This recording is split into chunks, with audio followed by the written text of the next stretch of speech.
திருச்சிற்றம்பலம். தென்னாருடைய சிவனை போற்றி, எந்நாட்டவருக்கும் இறைவா போற்றி. அனைவருக்கும் வணக்கம். விருச்சிக ராசிக்குண்டான ஜனவரி மாத பலன்கள் பத்தி பார்க்கலாம். அதற்கு முன்னாடி நம்முடைய சேனலை சப்ஸ்கிரைப் பண்ணிக்கோங்க. பெல் பட்டன்ல ஆல் அப்படின்னு சொல்லக்கூடிய பட்டனை கிளிக் பண்ணிக்கோங்க. அப்பதான் நம்ம போடக்கூடிய அனைத்து பதிவுகளுமே உங்களுக்கு உடனுக்குடன் வந்துகிட்டே இருக்கும். விருச்சிக ராசியை பொறுத்த வரைக்கும் பார்த்துட்டீங்கன்னா, உங்களுடைய ஆளக்கூடிய, உங்களை யூகிக்கக்கூடிய, நீங்க எதற்காக வந்திருக்கீங்க, என்ன விஷயங்கள் உங்களுக்கு தேவைகள், இது எல்லாமே சொல்லக்கூடியது யாருன்னா செவ்வாய் தான். 1 மற்றும் 6ஆம் அதிபதி செவ்வாய் உங்களுடைய ராசிக்கு 9ஆம் இடத்தில் நீசம் பெற்று வக்ரகதி அடைகிறார். அப்போ நீசம் பெற்று வக்ரகதி அடைந்தால் சூட்சமமா சொல்லணும்னா எல்லாமே உங்களுக்கு இருக்கும், ஆனா எதுவுமே அனுபவிக்க முடியல. எல்லா விஷயங்களும் கைக்கு வர மாதிரி இருக்குது, வரமாட்டேங்குது. கடன், நோய், வழக்குகள், ஏதாவது ஒரு வேலையில பிரச்சனைகள், தொந்தரவுகள், நிம்மதி இல்லாம இருக்கிறது, இதெல்லாமே கொடுத்துரும். எத்தனாம் தேதி வரைக்கும்னா 21ஆம் தேதி வரைக்கும் தான். இந்த 21ஆம் தேதிக்கு மேல பாத்தீங்கன்னா செவ்வாய் மிதுனத்துக்கு போகிறார், 8ஆம் வீட்டுக்கு போகிறார். 9ஆம் வீட்டுல நீசம் பெற்று வக்ரகதியாகி மைண்ட் ரீதியாக, உடம்பு ரீதியாக பிரச்சனைகளை கொடுக்கறது. 8ஆம் வீட்டுக்கு போகும் பொழுது ஓரளவுக்கு உங்களுக்கு இந்த ப்ரெஷர் அப்படிங்கிறது கொஞ்சம் குறைச்சிரும். சின்ன சின்ன அவமானங்களோ அல்லது சின்ன சின்ன விஷயங்கள் தடை தாமதங்கள் ஆகுதோ தவிர புதிய புதிய பிரச்சனைகளை ஏற்படுத்தி கொடுக்காது. இந்த 21ஆம் தேதி வரைக்கும் தான் உங்களுக்கு இது போல சில சில சங்கடங்கள், மனக்குழப்பங்கள் இருந்து கொண்டே இருக்கும். அதற்கு மேல பார்த்துட்டீங்கன்னா உங்களுக்கு பெரிய அளவுக்கு சங்கடத்தையோ அல்லது பெரிய அளவுக்கு இழப்புகளையோ கொடுக்காது.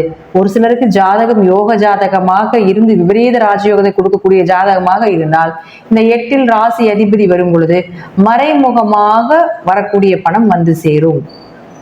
மறைமுகமான பினாமி பணம், ஷேர் மார்க்கெட் பணம், MLM சீட்டு, இது போல எல்லாம் லாட்ரி இதெல்லாம் இருக்கும் இல்லைங்களா, இது போன்ற இந்த விஷயங்கள் எல்லாமே உங்களுக்கு கண்டிப்பாக வந்து சேரும் அப்படிங்கிறதுலயும் மாற்றமே கிடையாது.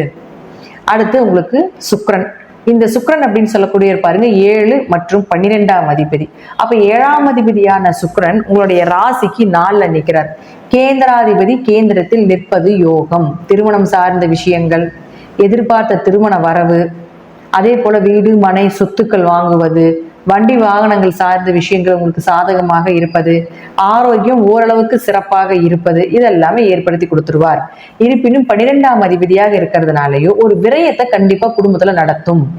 ஏதாவது ஒரு விரயங்கள் ஆவது, அதே போல உங்களுக்கு பயணங்கள் அதிகமாக இருப்பது, வெளிநாடு ஏதாவது போலான்ட்டு இருந்தீங்கனாலோ, குடும்பத்தோட மனைவியோட கணவரோட செல்லலான் இருக்கிறீங்கனாலும் இந்த மாதம் அது உங்களுக்கு சாதகமான மாதமாக இருக்கும் அப்படிங்கிறதும் அமைப்பு இருக்கு இந்த மாதத்துல. அடுத்தது குரு பகவான். இந்த குரு அப்படின்னு சொல்லக்கூடியவர் 2 மற்றும் 5ஆம் அதிபதி. குடும்பம், வாக்கு, குழந்தைகள், குடும்ப ஒற்றுமை, குல தெய்வம், உங்களுடைய அதிர்ஷ்டங்கள், இதெல்லாமே உங்களுக்கு குரு தான் கொடுப்பார். அந்த குரு உங்களுடைய ராசிக்கு 7ல் இருந்தாலும் ரோகிணி நட்சத்திரத்துல வக்ரமாகிறார். சந்திரனுடைய நட்சத்திரத்துல, சந்திரன் உங்களுக்கு பாதகாதிபதி. அப்ப பாதகாதிபதினா ஒரு கெடுதலை செய்யக்கூடிய ஒரு இடத்துல வக்ரமாகி நடத்தும் பொழுது கொஞ்சம் பணம் சார்ந்த விஷயத்துல கவனமா இருங்க. பணம் கொடுக்கல் வாங்கல கொஞ்சம் கவனமா இருங்க. அதே போல குழந்தைகளுக்கு சின்ன சின்ன கெட்ட பெயர்களோ அல்லது குழந்தைகளுக்கு ஏதாவது ஒரு மருத்துவ செலவுகளோ அல்லது குழந்தைகள் ஏதாவது பிடிவாதம் பண்ணது அதனால ஒரு மனக்கசப்புகளோ ஏற்படுறதுக்கு வாய்ப்புகள் உண்டு. குல தெய்வத்தினுடைய அனுகிரகம் அப்படிங்கிறது குலதெய்வ கோயிலுக்கு போக போக போக தான் நமக்கு நடக்கும். நம்ம இங்கிருந்தே வேண்டிக்கிட்டாலோ அல்லது உங்களுக்கு இந்த காலகட்டங்களில் குலதெய்வ வழிபாடு அதிகமாக செய்யும்போது அந்த கெட்டதை தவிர்ப்பதற்குண்டான வாய்ப்பை ஏற்படுத்தி கொடுக்கும் அப்படிங்கிறதா உண்மை. யாருக்கும் வாக்கு கொடுக்க வேண்டாம், ஜாமீன் கையெழுத்து யாருக்கு போட வேண்டாம், யாரை நம்பியும் எந்த விஷயத்திலும் இறங்காமல் இருப்பது ஒரு சிறப்பான விஷயமாக இருக்கும். அடுத்தது பாருங்க சனி பகவான். இந்த சனி பகவான் அப்படின்னு பாத்தீங்கன்னா 3 மற்றும் 4க்குடையவர். 4ஆம் அதிபதி 4ல், அதோட யாரோட சுக்கிரனோட சேர்ந்து. அப்போ உங்களுக்கு கண்டிப்பாக ஏதாவது ஒரு இடம் மாற்றமோ, வீடு மாற்றமோ, தொழில் மாற்றமோ, அல்லது ஒரு வீடு வித்துட்டு ஒரு வேற வீடு வாங்கலாம், அல்லது இந்த வண்டியை வித்துட்டு வேற வண்டி வாங்கலாம், இந்த நிலத்தை வித்துட்டு வேற ஏதாவது நம்ம பண்ணலாம் பணம் வாங்கி, அப்படிங்கிற எண்ணத்தை எல்லாமே இந்த மாதமும் உங்களுக்கு வரும். அது போல ஏதாவது மூவ் பண்ணிட்டு இருந்தீங்கனாலும் இந்த மாதம் நடப்பதற்குண்டான வாய்ப்புகளும் உண்டு.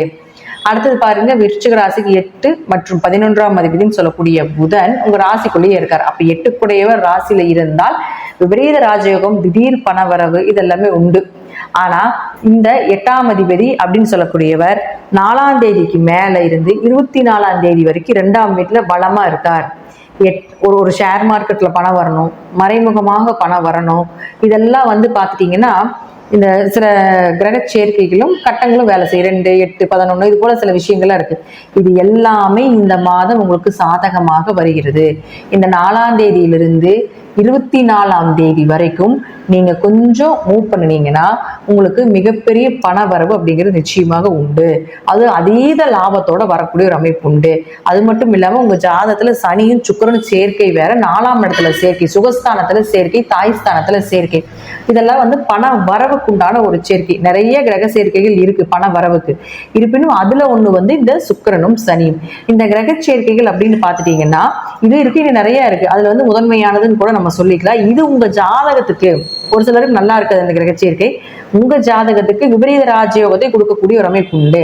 உங்க ஜாதகத்துல தசாபுத்தி மட்டும் நல்லா இருந்தா இந்த மாதம் மிகப்பெரிய ஜாக்பாட் அடிக்கக்கூடிய ஒரு மாதமாக இருக்கும். பெரிய பணவரவு, பெரிய மறைமுக பணம் எல்லாம் உங்களை வந்து சேரும் அப்படிங்கிற அமைப்பையும் சொல்லுது. அடுத்தது பாருங்க, உங்களுக்கு சூரியன். இந்த சூரியன் அப்படின்னு சொல்லக்கூடியவர் பாருங்க உங்களுடைய ராசிக்கு 2ஆம் இடத்துலதான் இருக்கார். அவர் யார்? உங்களுக்கு 10ஆம் அதிபதி 2ல இருந்தா தொழில் வளர்ச்சி. அப்போ எத்தனாம் தேதி வரைக்கும்? 14ஆம் தேதி வரைக்கும் தொழில் ஏதாவது மாற்றம் பண்றீங்க, தொழில வந்து ஒரு புதுசா ஏதாவது கிளைகள் ஓபன் பண்றீங்க, அல்லது அதுல ஏதாவது ஒரு புதுசா பொருட்கள் வைக்கிறீங்க அப்படின்னா தொழில் வளர்ச்சி 14ஆம் தேதி வரைக்கும் அருமையா இருக்கும். அதற்கு மேல பாத்தீங்கன்னா நார்மலா இருக்கும். ஏன்னா அதுக்கு மேலேனாலும் உங்களுக்கு பாருங்க 3ஆம் இடம் தான். 3ஆம் இடங்கிறது பெரிய மறைவு ஸ்தானம் கிடையாது. அதனால உங்களுக்கு ஒரு நார்மலான பலனை நிச்சயமாக கொடுத்தே தீரும் அப்படிங்கிறது தான் உண்மை. ஏன்னா 10, 3 மிகப்பெரிய வெற்றியை கொடுக்கக்கூடியதா. அதிக எஃபர்ட் போடணும். ஆனா இப்ப ஈஸியா வரும். அதுக்கப்புறம் பாத்துட்டீங்கன்னா 14ஆம் தேதிக்கு மேல தொழிலுக்காக அதிகமா எஃபர்ட் போட்டு நீங்க செஞ்சீங்கன்னா கண்டிப்பாக உங்களுக்கு அதற்குண்டான பிரதிபலன் அப்படிங்கிறது நிச்சயமாக கிடைக்கும்.